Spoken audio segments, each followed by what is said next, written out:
Bonjour. Bonjour, mon nom est David Grondin. Je suis conseiller en aménagement à l'arrondissement Rosemont-la-Petite-Patrie et je vous présente aujourd'hui le- la démolition au 6752 rue des Écarts. Donc, voici la localisation du site. On se trouve donc sur le côté ouest de la rue des Écarts, entre la rue Saint-Zotique et Bélanger. C'est un site où on permet jusqu'à 2 étages, des usages résidentiels. Donc, voici le site visé. Derrière ces plantations se trouve donc un bâtiment implanté en fond de cour. C'est un shoebox bâti autour des années 1920. On va revenir sur l'état de ce bâtiment-là. Et on voit donc que le terrain est un peu laissé à l'abandon actuellement. Terrain, construction de fond de cour, à la moitié de la cour, qu'on voit environ, là, donc si on regarde en vue aérienne, et donc qui est implanté là, à l'arrière là, de constructions qui ont un alignement assez constant sur le reste de la rue des Écarts. Donc, une vue du contexte, où on voit que c'est une rue qui est très plantée. On a une arche voûtée d'arbres. Les bâtiments voisins qui sont assez homogènes. On se relance là, vers un autre type de bâtiment quand on regarde plus au sud du site, du terrain. Les critères qui sont applicables lorsqu'on évalue une demande de démolition, ce sont l'état de l'immeuble visé par la demande, la détérioration de l'apparence architecturale, du caractère esthétique ou de la qualité de vie du voisinage, quel serait le coût de la restauration. Et on va regarder plus tard l'utilisation projetée du sol dégagé, donc en deuxième partie. Pour ce qui est du préjudice causé aux locataires et les besoins en relogement des locataires, donc il n'y a pas de, c'est une maison qui est vacante actuellement, donc ces critères ne s'appliquent pas. Donc, parlons d'abord de l'état du bâtiment. On a un rapport d'ingénieur qui nous dit que le bâtiment est un danger imminent pour le public et effectivement, là, il est actuellement placardé. Et l'arrondissement garde un œil là, sur le fait qu'on veut que ce bâtiment-là demeure placardé. Normalement, on souhaite visiter les logements, les bâtiments qui veulent être démolis, mais dans ce cas-ci, comme on voit là, sur les photos avec l'affaissement des planchers, il y a vraiment une condition dangereuse à l'intérieur qui nous empêche de rentrer sur le site.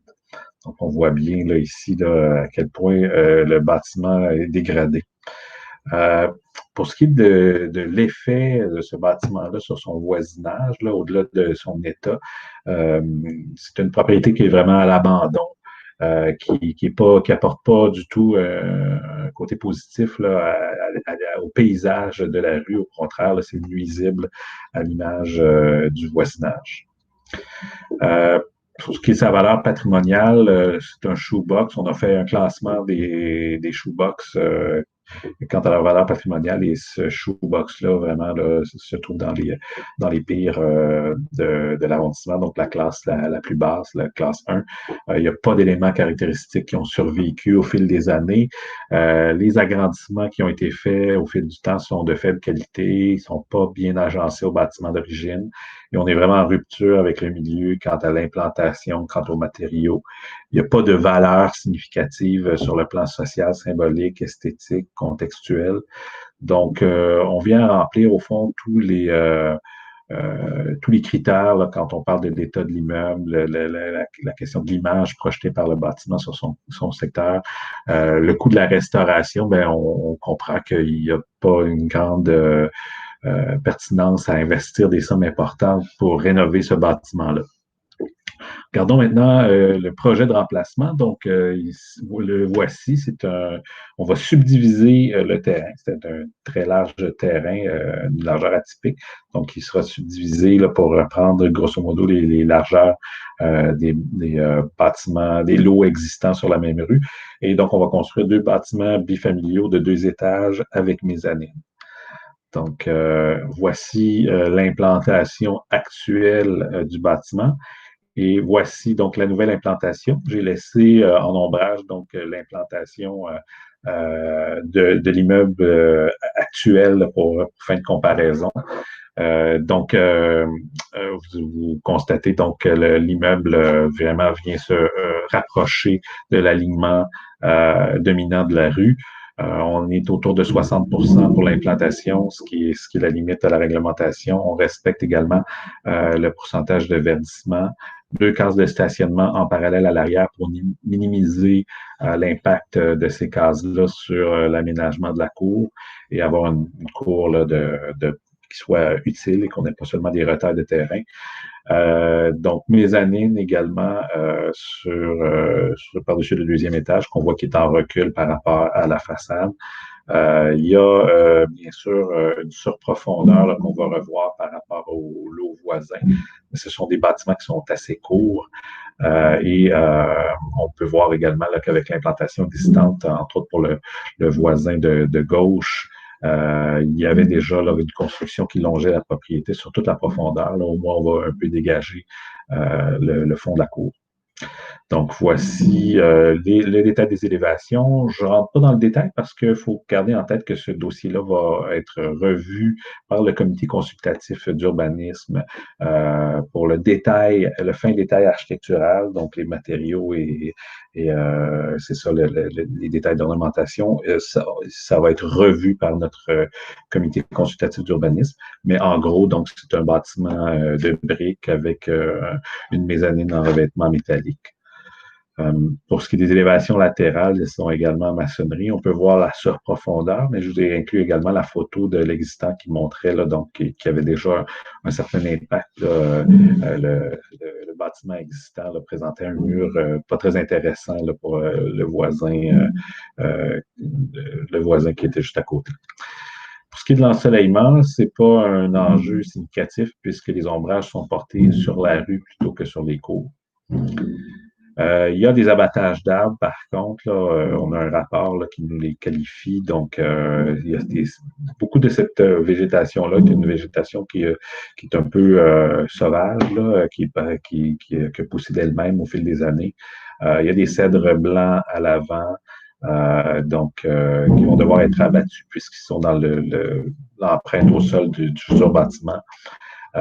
Des érables à giguère qui sont surtout le long de la clôture avec le voisin. C'est pas des arbres qui ont une valeur paysagère très forte et il y a déjà des problèmes qui ont été constatés là, par le rapport de l'horticulteur quant à ces arbres, quant à la survie de ces arbres de toute façon.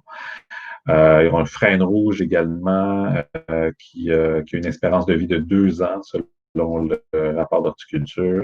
Donc, c'est un arbre relativement jeune.